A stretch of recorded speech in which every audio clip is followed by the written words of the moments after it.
Students, welcome back to the channel Accounts Learning Point. Let's do a practical question of financial statements. Final accounts में से हम एक practical question कर रहे हैं. TS ग्रेवाल बुक से क्वेश्चन लिया है. क्वेश्चन नंबर 31 है. इस क्वेश्चन में हमें trading account, profit and loss account और बैलेंस शीट बनानी है. Trading and profit and loss account से हम बिजनेस के नेट प्रॉफिट या नेट लॉस असरटेन करते हैं और उसके बाद बैलेंस शीट बनाते हैं. बैलेंस शीट से फर्म की या बिजनेस की फाइनेंशियल पोजीशन का पता चलता है, राइट. तो देखते हैं ट्रायल बैलेंस में कौन कौन से हमें आइटम्स गिवन हैं और हमने उनको कहाँ ट्रांसफ़र करना है. सबसे पहले हमारे पास है ओपनिंग स्टॉक ऑन 1 अप्रैल, जो कहाँ आता है, ट्रेडिंग अकाउंट में. Trading account basically opening stock से ही स्टार्ट किया जाता है, डेबिट साइड से. वेजेस किसको दिए जाते हैं? वेजेस दिए जाते हैं लेबर को, जो फैक्ट्री में काम करते हैं, ठीक है. वो सभी खर्चे हम ट्रेडिंग अकाउंट में डालेंगे. सैलरीज बेसिकली दी जाती है जो ऑफिस में एम्प्लॉयज़ काम करते हैं. ऑफिस से रिलेटेड जितने भी एक्सपेंसेस होते हैं वो प्रॉफिट एंड लॉस अकाउंट के डेबिट साइड में आएंगे. रेलवे फ्रेट ऑन परचेजेस के ऊपर जो एक्सपेंस किया जाता है वो ट्रेडिंग अकाउंट के डेबिट साइड में. Purchases debit side of the trading account. Interest on bank overdraft क्या होता है?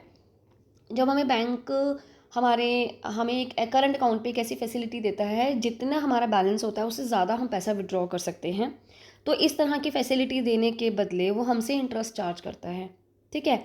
तो बैंक ओवरड्राफ्ट तो बेसिकली लायबिलिटी होती है. ओवरड्राफ्ट जो है वो बैंक ओवरड्राफ्ट है जो बेसिकली लायबिलिटी होती है, जो लायबिलिटी साइड लिखी जाती है बैलेंस शीट के. बट उसके ऊपर पे किया जाने वाला जो इंटरेस्ट होता है वो हमने debit side of the profit and loss account में लिखा जाता है, right. Cash at bank current asset है, balance sheet. Building fix asset है, बैलेंस शीट. सेल्स में से रिटर्न्स माइनस किए जाएंगे, डिडक्ट किए जाएंगे. सन्ड्री डेटर्स एसेट है, करंट एसेट है. ऑफिस एक्सपेंसेस ऑफिस का खर्चा है, debit side of the profit and loss account. Drawings होती हैं जब प्रोप्राइटर मालिक अपने पर्सनल यूज़ के लिए कुछ खर्चे करता है, उसको ड्राइंग्स बोलते हैं, ठीक है. तो उसी की कैपिटल में से डिडक्ट करते हैं. और प्रोप्राइटर की कैपिटल कहाँ लिखी जाती है? Liability side of the balance sheet. उसी में से ड्राइंग्स को डिडक्ट करेंगे. उसके बाद है हमारे पास डेप्रिसिएशन एक एक्सपेंस है जो किस में आएगा? Debit side of the profit and loss account. Rent debit side of the profit and loss account. Plant and machinery fix asset side of the balance sheet. Travelling expenses miscellaneous expenses होते हैं, debit side of the profit and loss account. Repairs to plant debit side of the profit and loss account. Cash at bank current asset है, asset side में, ठीक है. अब ये trial balance का credit side में देख लेते हैं क्या क्या गिवन है. कैपिटल लायबिलिटी साइड, लोन लिया है, लायबिलिटी है, liability side of the balance sheet. Sales trading account के क्रेडिट साइड में आएगा और इसमें से ये रिटर्न्स जो हैं वो माइनस किए जाएंगे, ठीक है. सेल्स रिटर्न माइनस किए जाएंगे. उसके बाद हमारे पास है डिस्काउंट ऑन परचेजेस जब हम करते हैं उससे उसके ऊपर डिस्काउंट, यानी कि हमें डिस्काउंट रिसीव हुआ है, यह हम प्रॉफिट एंड लॉस अकाउंट के क्रेडिट साइड में लिखेंगे, ठीक है. सन्ड्री क्रेडिटर्स करंट लायबिलिटी है, liability side. Purchases return purchases में से डिडक्ट करेंगे. Provision for doubtful debts provisions जो भी होती हैं, रिजर्व्स होते हैं, वो बैलेंस शीट की लायबिलिटी साइड में लिखे जाते हैं. प्रोविजंस क्या होती हैं? जो डाउटफुल डेट की प्रोविजन होती हैं. जैसे डेटर्स होते हैं, हमने उनको उधार माल बेचा होता है, ठीक है. अब वो कुछ ऐसे हमारे डेटर्स हो सकते हैं जो हमें पूरा पेमेंट नहीं करते या पेमेंट वहाँ से आती ही नहीं है, तो हम मानते हैं हमारा पैसा वो डूब गया, ठीक है. तो उस केस में हम क्या करते हैं, हम इतने सालों से बिजनेस कर रहे हैं, हमें एक्सपीरियंस हो जाता है कि कुछ एक ऐसे डेटर्स होंगे जो हमें पैसा नहीं देंगे, हमारा पैसा डूबेगा. तो हम पहले से ही उसकी एक प्रोविज़न बना लेते हैं, ठीक है. तो डेटर्स के ऊपर ये प्रोविज़न बनाई जाती है, इसे हम लायबिलिटी साइड में लिखते हैं. और एक इसका ऐसा भी होता है कि हम डेटर्स में से माइनस कर देते हैं, ठीक है. वो हम नेक्स्ट चैप्टर में देखेंगे जो हमारा विद एडजस्टमेंट वाला चैप्टर है. अभी यहाँ पर हम सिर्फ प्रॉफिट एंड लॉस अकाउंट और बैलेंस शीट बना रहे हैं, अभी हम एडजस्टमेंट्स नहीं कर रहे हैं, ठीक है.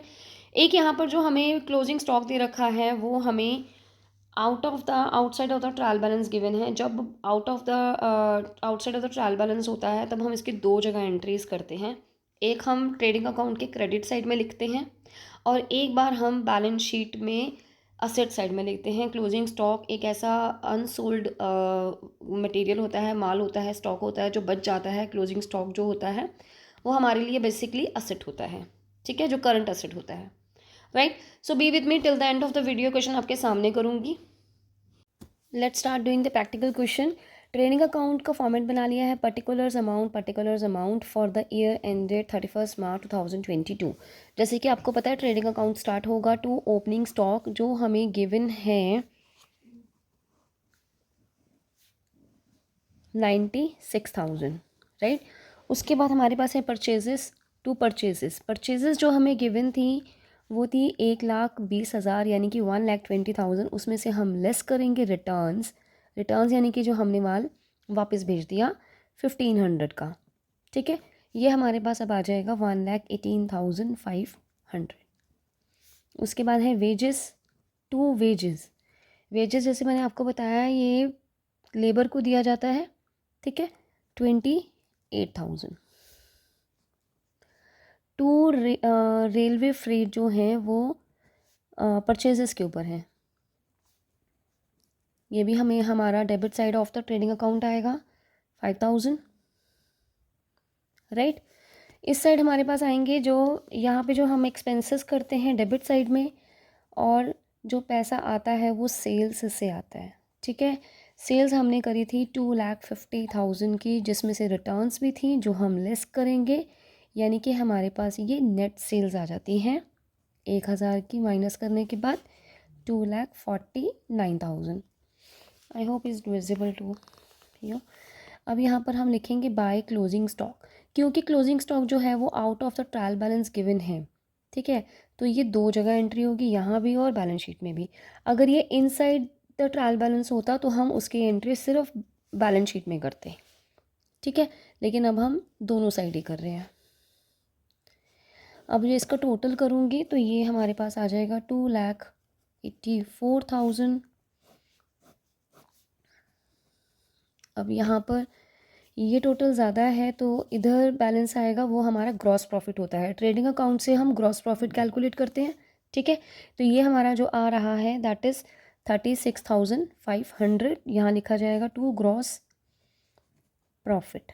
ये क्या है, बैलेंसिंग फिगर, जो कहाँ ट्रांसफ़र हो रही है, transfer to the profit and loss account. Profit and loss account हम इसमें इसके नीचे ही लाइन को एक्सटेंड करके यहाँ पर भी बना सकते हैं, ऊपर प्रॉफिट एंड लॉस लिख सकते हैं, हम इसको अलग से भी बना सकते हैं, ठीक है। प्रॉफिट एंड लॉस अकाउंट बनाना शुरू करेंगे। प्रॉफिट एंड लॉस का मैंने फॉर्मेट बना लिया है, अलग से बनाया हुआ, इसकी लाइन एक्सटेंड करके भी बना सकते थे। सबसे पहले हम ये ग्रॉस प्रॉफिट यहाँ ट्रांसफ़र करेंगे बाय ग्रॉस प्रॉफिट। इसी ग्रॉस प्रॉफिट में से अब सारे जो एक्सपेंसेस रहेंगे हम माइनस करने के बाद, और जो इनकम होगी वो यहाँ आएगी, उसको माइनस करने के बाद हम नेट प्रॉफिट या नेट लॉस निकाल सकते हैं, राइट। तो ये हमारा था 36,500। यहाँ पर अब हम लिखेंगे टू इंटरेस्ट ऑन ओवरड्राफ्ट। जैसे मैंने आपको बताया कि ओवरड्राफ्ट जो होता है वो बैंक फैसिलिटी देता है कि हम अपने अकाउंट से ज़्यादा पैसे विड्रॉ कर सकते हैं, कोई पेमेंट कर सकते हैं जितना हमारे अकाउंट में बैलेंस होता है उससे ज़्यादा। तो वो पर्टिकुलर बैलेंस जो होगा वो नेगेटिव में चला जाएगा, ठीक है।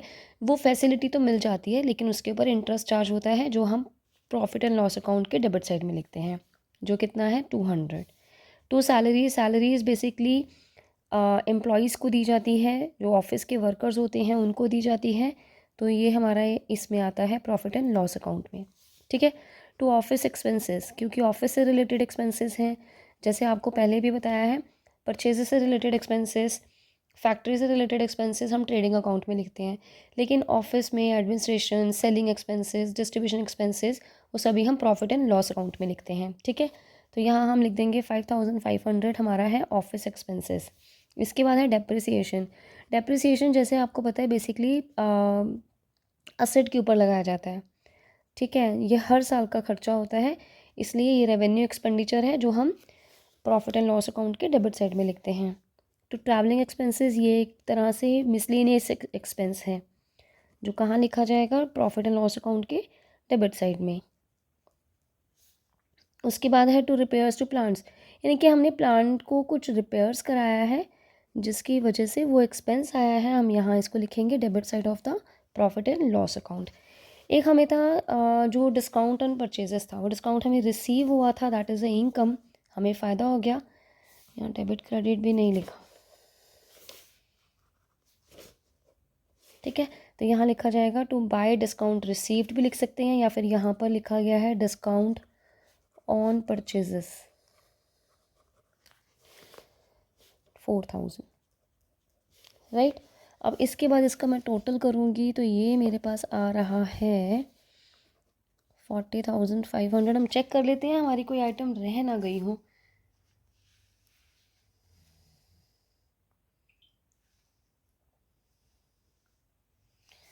ठीक है, तो अब इसका हम बैलेंसिंग फिगर निकालेंगे। 40,500 यहाँ का टोटल है। अगर टोटल क्रेडिट का ज़्यादा होता है तो नेट प्रॉफिट है, अगर डेबिट का ज़्यादा होता है तो नेट लॉस है।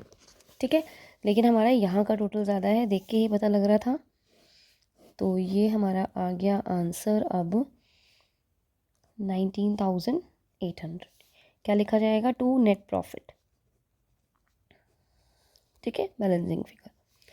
अब ये ख़त्म है। अब हम बनाएंगे बैलेंस शीट।